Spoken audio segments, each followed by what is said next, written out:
Hello, my name is Ralf Friedrichs. I am an addiction recovery coach and the host of the Take Your Life Back Today show. As an addiction recovery coach, I want to share something with you, and let me be crystal clear to leave an everlasting impact upon you. Just imagine being buried alive. You're in a coffin, but you know you're not dead. You don't know how to get out of that coffin, so you tried lifting the lid, but the enormous weight upon the lid is so heavy the lid won't budge. You just think today you're going to die. But then you say, what if I bang on the lid? I'll unsettle all that dirt, and maybe, just maybe, somebody on top might notice and start digging their way down to help me. This is what it's like to be buried alive. You know you need help. You know you can't do it on your own, but you don't know where to get help. In reality, there are people standing by your grave, mourning you, but you don't know. You just think today is the day for death. This is absolutely how it feels to be at the lowest point of alcohol and drug addiction. At what point do you reach out? You need to reach out and not worry about dying before it's too late. Usually, though, people don't think about death when they're habitually abusing drugs and alcohol. In order to feed an addiction, you have to be great at repressing the fear of death. I often ask you, my audience, did it ever cross your mind that maybe, just maybe, you might overdose and take something away that God gave you, called life? Not just away from yourself, but you're taking something that's so precious to people that love you. Your husband, your wife, your mother, your father, your children, and your grandchildren will truly miss you. And how selfish of you just to abuse drug and alcohol, to take that chance to overdose, and you'll be gone. You'll be out of their life. With this, let me leave one last thought. Don't be the person that I'm reading about on these index cards. The person that didn't reach out for help, that waited and waited and waited until it was too late. Instead, be the person that reaches out and gets the help that you so desperately need today. Get that help. And I promise you, I will help you take your life back before your life is gone. Folks, today's topic is going to be 10 reasons teens abuse drugs and alcohol, but I want to talk to you about something that I always talk about when times are tough in your life and things are just going wrong. How always there's that possibility of a relapse. Well, the possibility of a relapse won't happen in my life, but the other statement that I started with, which is when things can go wrong, how stressed out people can get. Yesterday, after 17 years in our lives, my cat, Pumpkin Mom, suddenly passed away. Now, I know he's gone to a better place. 17 years, that's a long time for a cat to be alive. But the unknown of not being able to help him, not being able to say goodbye to him. My wife and I, we went out to UPS. No lie, half an hour later we came back and there he was laying in my kitchen. Never closed his eyes, probably because he had a heart attack. But he also had diabetes. Now, 17 years old is a long time, but I don't care how young or how old. When it's part of your family, when it's part of you, it hurts. I truly feel like there's an empty space in my heart. This particular cat, unless I wasn't home, always slept with me. Last night, there was a void in that bed. Excuse me one second. There was a void. There was no Pumpkin Mom. And so, I truly miss him. But I do know, deep down inside, that one day, when God calls me up, hopefully I'll be able to see Pumpkin. It truly is sad. And I'll tell you what, folks. A few years ago, during my drinking rages, if this would have happened, I would have been drinking myself to, to doomsday. But because I have become so strong, and I tell people like you that when times get tough, this is where you have to constantly reach out to your higher power. And I know God is protecting my cat. We have dogs and cats, but this one particular cat went through all the good and the bad since 1999 with my wife and I. And I'm not talking about the good and the bad between us two, but in our lives. Whether it was with children issues, moving issues, health issues, me having an accident, me having a seizure. That cat was there. So with that cat not being here anymore, not only does it leave a void in our lives, but it leaves a sense of, I feel like I'm getting older, because now that the cat's gone, things will domino.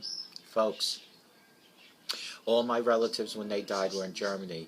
Yes, I was heartbroken, but it didn't affect me as much because I hardly ever saw them. This is truly the first heartbreaking death that I mourn.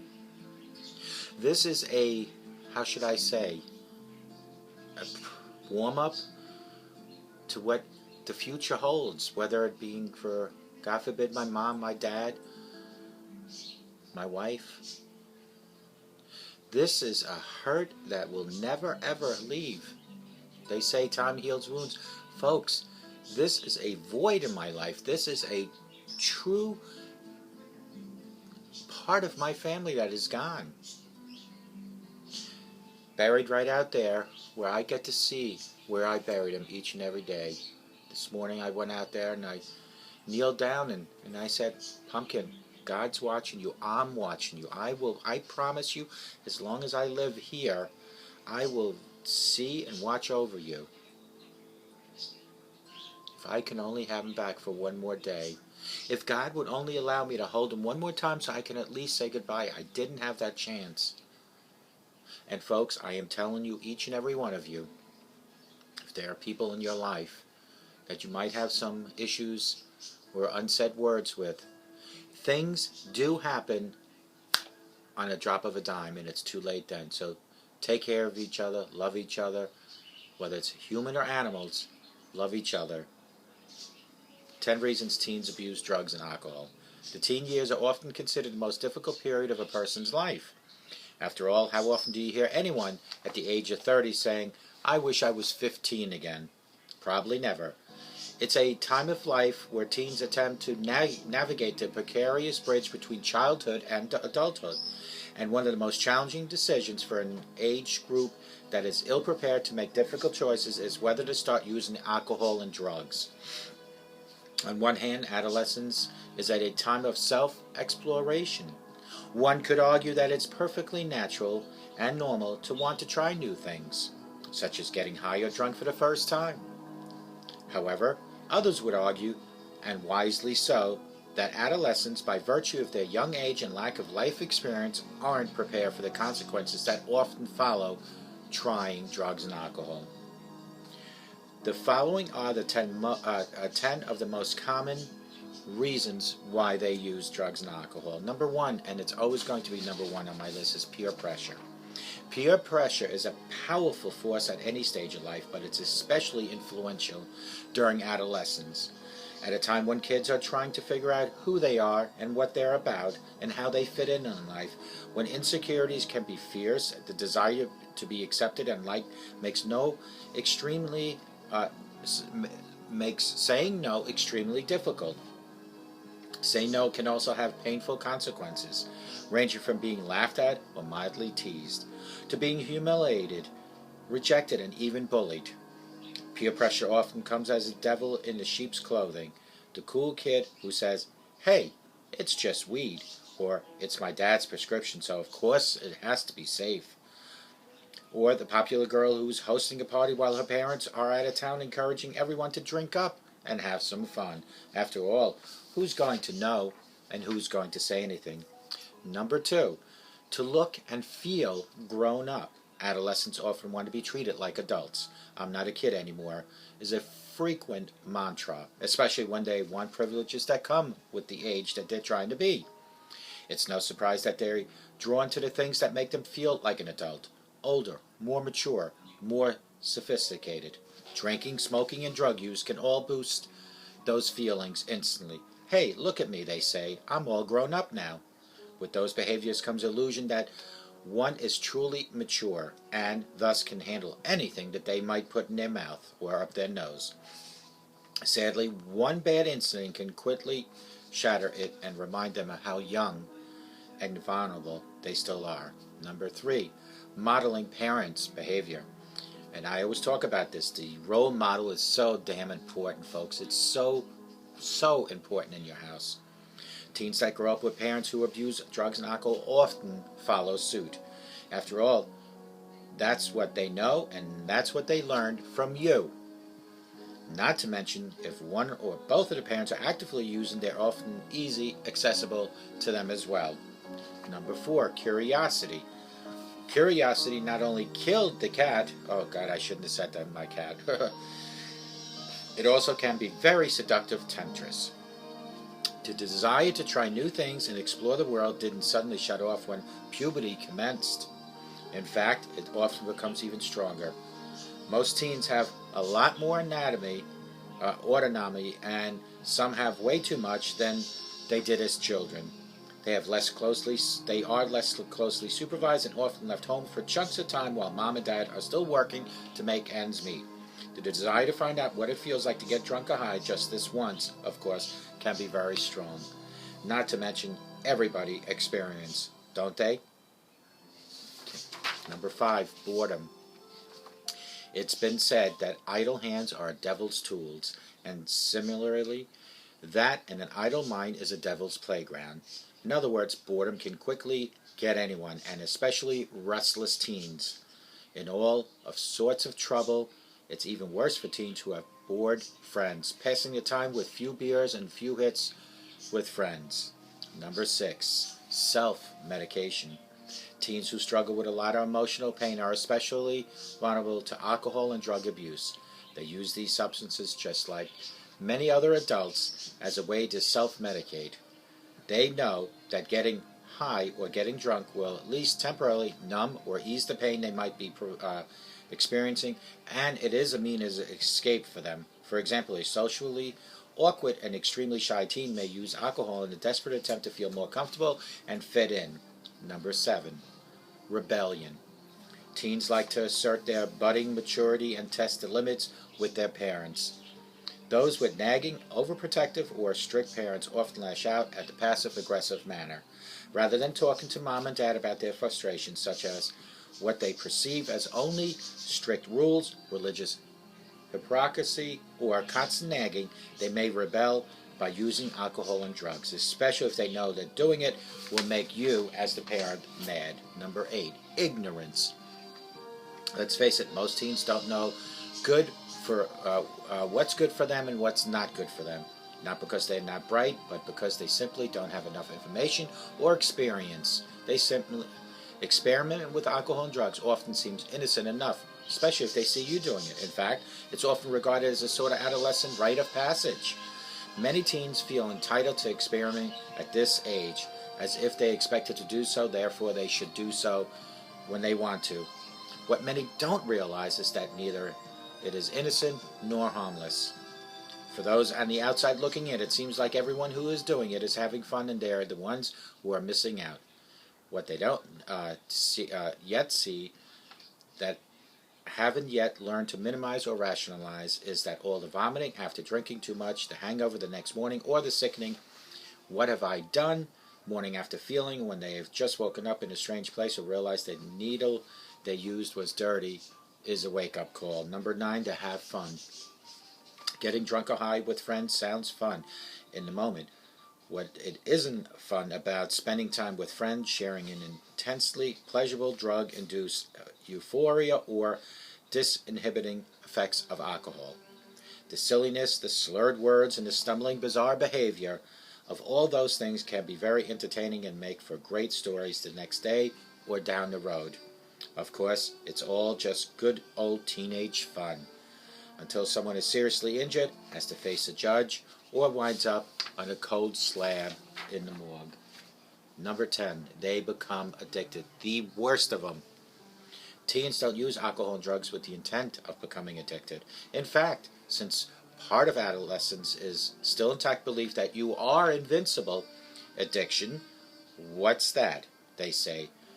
Only losers who drink excessively for 1 year or more become addicted, don't they? But not me. I'm just experimenting, having fun with my friends, or seeking temporary escape from my crappy life. Oh, to be 15 again, and believe that you're becoming an addict is something that could never happen to you, you say. Talk to your teen. If you're the parent of a preteen or adolescent, talk to him or her today about the dangers of alcohol and drug use. Don't lecture, don't condescend, don't be dramatic. Just talk openly and directly. Talk to your child from the place of unconditional love. genuine concern and understand heartfelt compassion, recognizing that challenges and temptations that are so insidious and prevalent at their age. Understand just how vulnerable and easily influenced teenage are. You will want one. Do everything you can today, going forward, to keep tomorrow or next week or next year. Your child will know that he or she can talk to you about anything and confide in you about anything, and by doing so, your teen can avoid the dangerous landmines that lie ahead of them. If your teen is already abusing drugs and alcohol, don't hesitate to seek help immediately. Contact an addiction specialist or your local alcohol and drug treatment facility for guidance in confronting the problem and to determine the best options for treatment. Make that call today, because tomorrow, my friend, tomorrow might be too late. Remember what I read about in the beginning. Folks, yesterday, 2 o'clock, 24 hours ago, my cat, Pumpkin Mom, was still walking around here. 4:30, I was just wrapping up some packages to send out. He was still walking around. My wife and I go to UPS. Not more than 35 minutes later, my life changed. Our lives changed. God Almighty took Pumpkin Mom away from us. For whatever reason, He is wiser and He is stronger. Whatever reason God did, He took him away. And just like that, things changed. This is what I'm talking about to you folks. Just like that, things change. If you're abusing drugs and alcohol, get help. Get help now. Call me at 844-405-HELP, and I promise you I will help you take your life back. I am here to help. I went today to the town clerk here locally because I had to turn in one handicap window hanger for a Southampton one. My other one not only was from a different location, but also ready to expire. And I told this person how things just change in a person's life. And I promise you, it will happen to you. And I told this person, the town clerk, how all the mistakes in my life and all the different things that have happened, whether it was in the Marines or Alaska, all these things have created this need that I have within me to help people like you, this need to share. And I told this person, this town clerk, the only reason, besides I do it to help you, is because it helps me. People always say to me, why would you do all this for nothing? It's because it's not for nothing. I am helping 2 people each time I do these videos, you and me. May God bless my poor cat, Pumpkin Mom, in heaven. May God protect Pumpkin Mom. May God leave Pumpkin Mom at the Golden Gates waiting for my arrival one day. And may God bless each and every one of you. And remember, and I promise you, I'm saying this over and over and over again, things change in a heartbeat. Don't let it happen to you. Do not be the person that hesitates on getting help when you need the help. When you have addiction issues, when you have depression issues, low self-esteem, when you're being bullied, get help now. I'm here, 844-405-HELP. And may God bless each and every one of you. May He protect all of you. Take care.